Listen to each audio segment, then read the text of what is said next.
welcome home. It's Irish Family History with curious news and notes, celebrating our 4th year of this podcast at the Irish Roots Cafe, where every day's a holiday and there's always room for one more.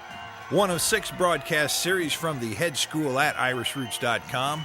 I'm Mike OLaughlin, your host, publisher of rare Irish books and information on every county in Ireland since 1978. Be sure to read our blog, complete with links to click on from this podcast, and search our master index and books for free. Molly, wet the tea. Katie, bar the door. Sweeney, clear that floor and bring out the Irish dancers. It's time we get this show on the road. It's show number 143 of the Irish Family History podcast, and among today's topics at the Hedge School, number 1, the family name of the day is Sullivan. A lot of Sullivans out there. Number 2, the National Hedge School is going to launch right here very quick.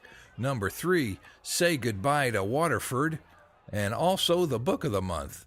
Number 4, world's oldest Irish newspaper abroad is in what country? Number 5, the Irish in Scotland resource. Number 6, Guinness is now delivering water, and that would be in Dublin. And number 7, the Sean Nose Song and Dance Festival. Boy, we've got a nice little lineup today. I've got a lot to talk about, and I'm a little bit pressed for time. You ever feel that way? Oh, but it's a good one today. We've got all kinds of things to talk about.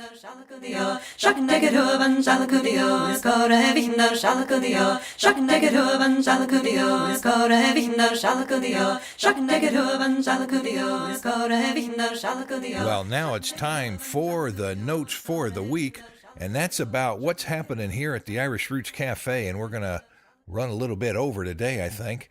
We're working on launching our Hedge School here. And when we launch it, it's going to be on February the 13th on Saturday. And we want all of you to show up if you can. It's for really anywhere in the world you can show up if you're listening right now and you can get here. The hotel there that's real close to Union Station where it's being held even has a skywalk, so you wouldn't even ever have to even walk outside if you didn't want to. And they've got a bunch of shops there too. So I want you to continue that, or to think about that as we go along here. Now, it does not take too long to figure out what we're doing, and we're going to start out with several fields of study with the Irish Hedge School. We're going to put it online, and it's going to be available. Some of it as free podcast, and you'll move up a level, and it'll be as a small fee for audio files.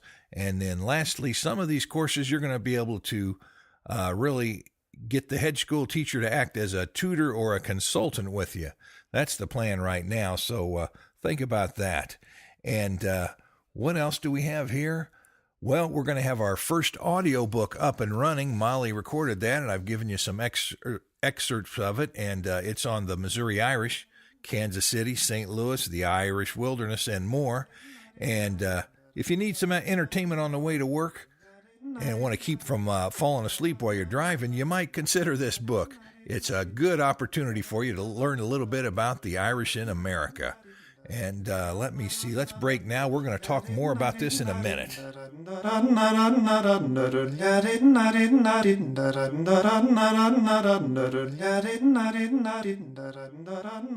Well, like I was saying, we're doing the international launch of the Hedge School on Saturday, February 13th. That's on up in Kansas City.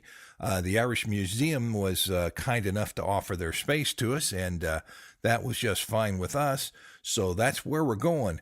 And they should have some reasonable hotel rooms in the area, if not right there adjoining the Union Station. So we're going to have workshops there in several areas, and we're going to include basic language instruction. That would be Renata. She does a podcast on that, and she'll be there teaching that session. And Irish History Through Song. Peter Riley Adams was a co-host for the Song podcast and also for the Hedgerow History podcast. He'll be there for those sessions teaching that. And then we're going to talk about genealogy and DNA and maybe have a little Sean Nose singing or And we'll also talk about some rare books, and I'll bring some of my books along too, some of my rare books in the whole Irish family collection you could take a quick look at if you want to. And we could even talk about rare books and books in genealogy and how to use them as a resource. Now, the workshops themselves are going to run from about 1 o'clock to 3 o'clock, and then we're going to have a Meet the Hedge School little session afterwards out in the common area, and that's where you can meet with all of us, the Hedge School teachers and the staff, and talk about whatever you like. We can continue the session discussion, or you can take a look at some of the things we've brought along. I'll bring along a lot of books, like I said, and some interesting things, maybe some CDs you could listen to. Peter's going to have a display on travel. He's led tours to Ireland, over 23 times now, so he knows a lot and can sure help you out on your travel. And he's even got a trip coming up here March 12th or so. They're leaving, so you might even want to talk to him about that. And Renata will be there, and she'll have some Irish language tips, and we just all might break it up out into sound at any minute while we're talking in the lobby. So song will be available free of charge the whole time, don't you know?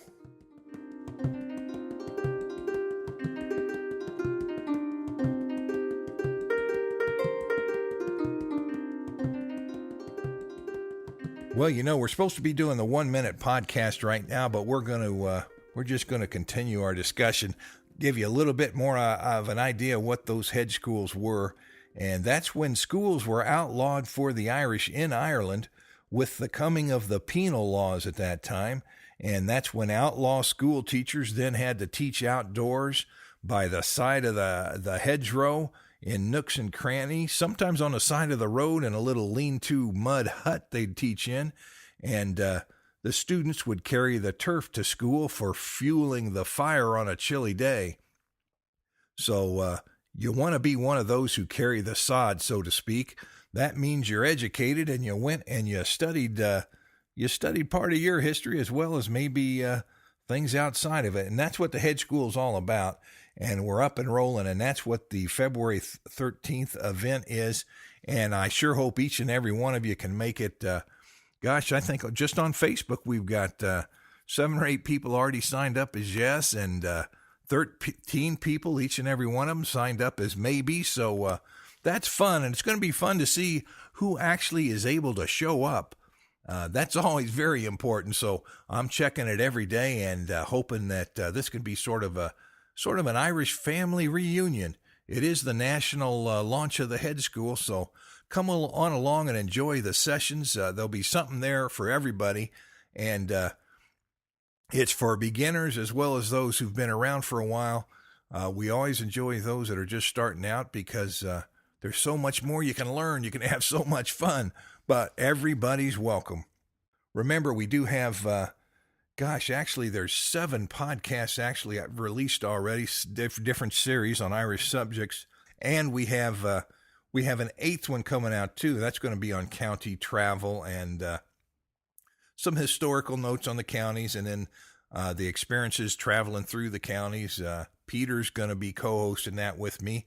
I may just let him take that over completely and talk about his 24 trips to Ireland in the last several years. I think that dates all the way back to the 1970s, and things have changed quite a bit. So it's also sort of fun to see what was there before and what's there now, and how they're changing directions in Ireland every now and then. And of course, this worldwide economy is affecting everybody. So they've made a few adjustments over there in several areas, and some things are very much in common with what's happening in the United States. Other things are a little bit different. But now we're going to move on to the Book of the Month.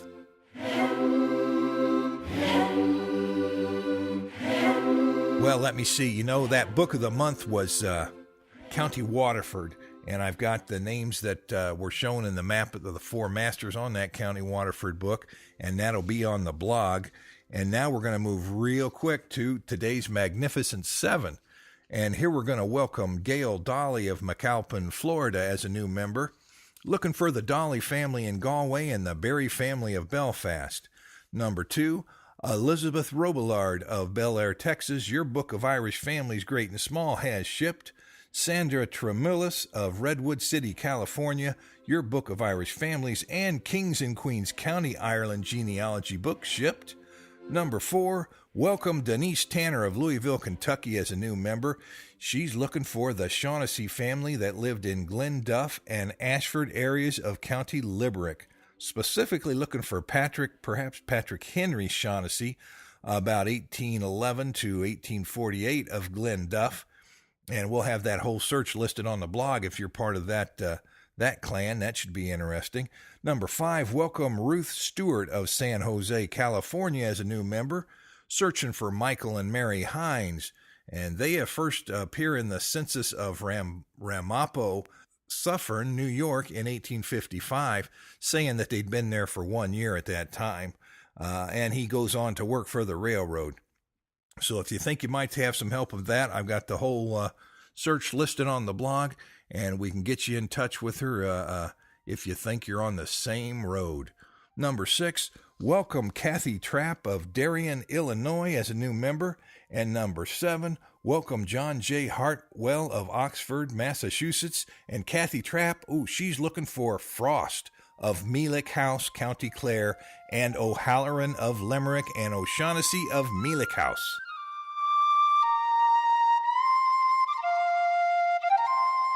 Hey, that reminds me to say thank you to each and every member, each and every customer, each and every patron. Every time you buy a book, every time you join up as a member, it helps keep things going here. And we're doing some whole brand new things on the webpage. I want you to be sure and take a look at that. I've got a new thing for the Hedge School set up, and that's sort of coordinating all these podcasts a little bit better. I'll have a link on the blog for that too. So things are changing, folks. Now it's time for the Irish family name of the day. Now we've picked a very famous and most numerous name, and that's Sullivan, of course, and it can be O'Sullivan. And I've even found a few Mac or Mick Sullivans, but not very often in comparison, that's for sure. The O'Sullivan is the third most numerous name in all of Ireland. It follows only Kelly and Murphy in prominence. And the main branches of the Sullivan clan are, number 1, the O'Sullivan Bera of County Cork. They were known as Princes of Bera in earlier days. And, of course, if you've traveled Ireland, if you look at a map, you can see the Bera Peninsula on which that's based. And number 2, O'Sullivan Moore, who were lords of Duncarron. And thirdly, O'Sullivan of Knockgraffin, chiefs of Knockgraffin in County Tipperary. Those are the main ones. There's several of them now, and some of them are related, some of them aren't. And we've done this search today for John B. Sullivan of Shoreline, Washington. And gosh, you can also spell that Sullivan, S-O-O-L, to start that name. And you can even add an E to the end of Sullivan. And some people have even added a T where it's Sullivant. I don't know which country that happened in, but I'm thinking it did happen on the continent somewhere. It's part of variant spelling group number 1686, 1907, 1936, 3121, and it comes from the Guide to the Various Spellings of Irish Family Names. And we've covered most of that's taken from the Book of Irish Families, Great and Small. Several more paragraphs on the Sullivans in that book. We took a look at the Irish coats of arms from the Irish Book of Arms, and what did we find? We found 2 O'Sullivan arms in there, both of them in color. Boy, we're lucky today. And one of them with a boar and a stag and 2 lions and a sword with a serpent entwined upon it. And then the second one is of O'Sullivan Bear, and that just has 2 boars and then some black and silver or gray and black interchanging there, depending on how it's colored. Blocks of color, just 2 boars, so you might say it's much more boorish. I mean, has many more boars on it, or at least one more boar on it than the other Sullivan arm, but there's a relationship somewhere there, I think. And now, hey, remember, coming up later in this episode, we've found 1.3 million Irish family names, Irish church records that are online for free, in case you haven't heard about it. I like to repeat those important things now and then. Now we're coming up to sources where we find the name.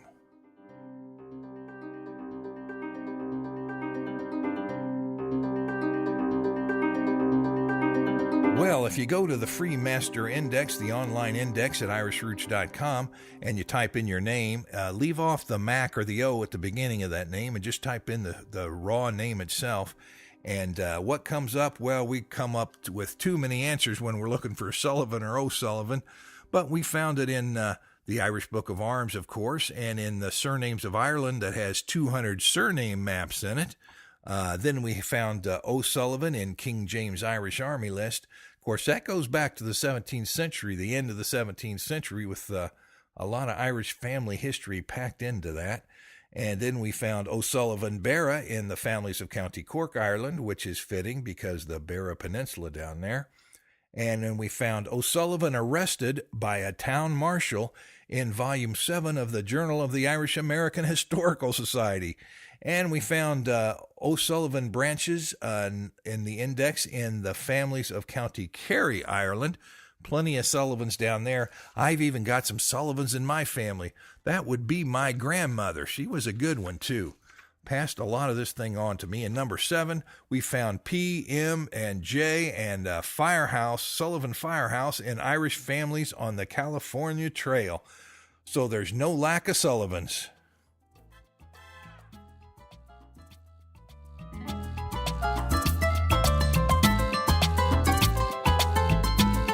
Well, that music means it's around the world in Irish ways, and the web page and the video of the month. Like I said earlier, 1.3 million Irish church records online free of charge. Free is the key word, too. And that came from the Department of Arts, Sport, and Tourism. And they're online, and you can find them at irishgenealogy.ie. Link on the blog, too, if you just want to click. Number 2, the Irish in Scotland blog. That's interesting because the Scots came to Ireland, and then the Irish came to Scotland. A lot of interchange in there, so your family might have some branches there, or they might have spent some time there. Number 3, the oldest newspaper for Irish abroad is in Argentina, and it's been there for 135 years. Those were some early Irish settlers, I'm telling you, and the name of it is called the Southern Cross. Got a nice little web page. You might have to read Spanish, I'm not sure. Number 4, Internet Genealogy Magazine features the Irish Roots podcast. Boy, that's really nice. We had a nice article coming out in that, and they've got a preview on the web. It might be out any time now. I think that's the February-March issue coming out, and, you know, if you're doing internet genealogy, sources like that can be pretty helpful. It's hard to keep hold of everything. We try to help you out with a lot of it here. So those are the top 4 web pages and videos of the month. I'm thinking that, the Irish in South America are, it's really a good story there. I'll have to do, maybe I'll do something special on that. And I've also got some friends from Cuba who have some Irish roots, and I see them every year at the Dublin Irish Festival. But there's quite a connection there that most people haven't learned about, so we're going to have to connect you with that a little bit later.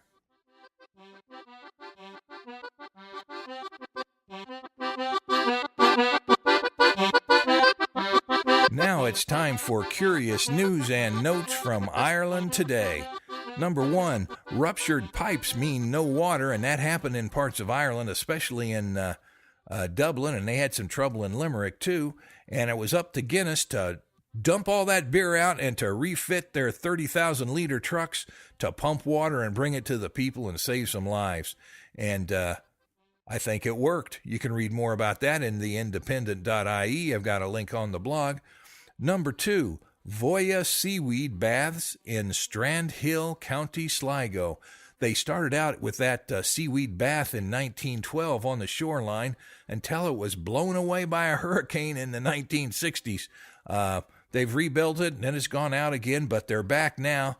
And early on, those baths were known as the Sailor's Cure, and they're open again. So I think if you have a hard night as a sailor, if you go down to the seashore and wrap yourself in seaweed, you feel better in the morning. Is that what that means? I'm not sure, but that was in the Irish Times. Got a link on the blog.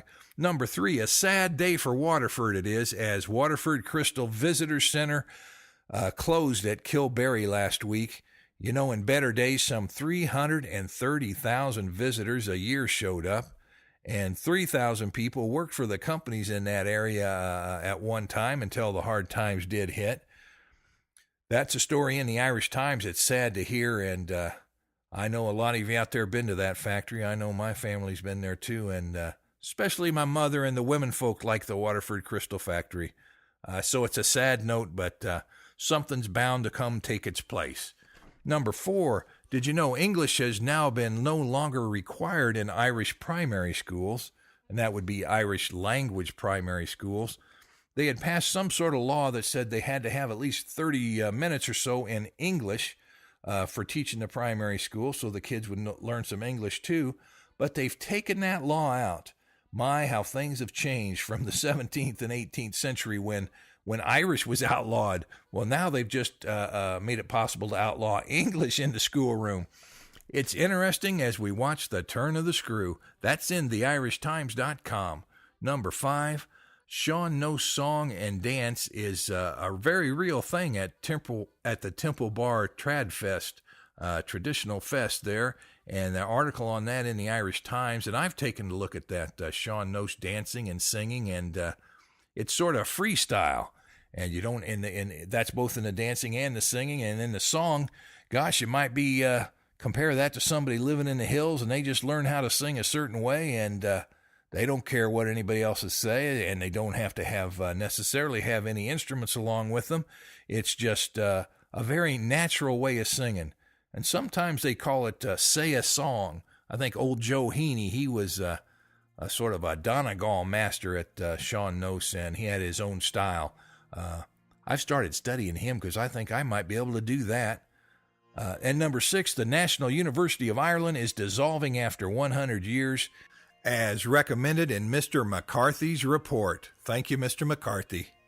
That's all for today, folks. Joseph, warm up those pipes. Remember, we have a broadcast series on Irish song and recitation, on local history of the Irish in America, and on 2,000 years of Irish history, as well as on the counties, and something special coming up on Irish language, I hope.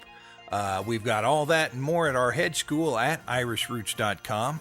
And you know, we've been known to appear, exhibit, teach, and even sing for your special events. Be sure to book in advance if it's important, and write me at my American address at Irish Roots Cafe, Box 7575, Kansas City, Missouri, 64116. Leave a message by phone at 816-256-3360. Reach me on my webpage at irishroots.com. Skype me at the Irish Roots Cafe. Get me on MySpace, Facebook, Twitter, and Irish Central. Members foot the bill, so they get first priority, but we're open to all. And by the way, a big thank you to all of our members. And away.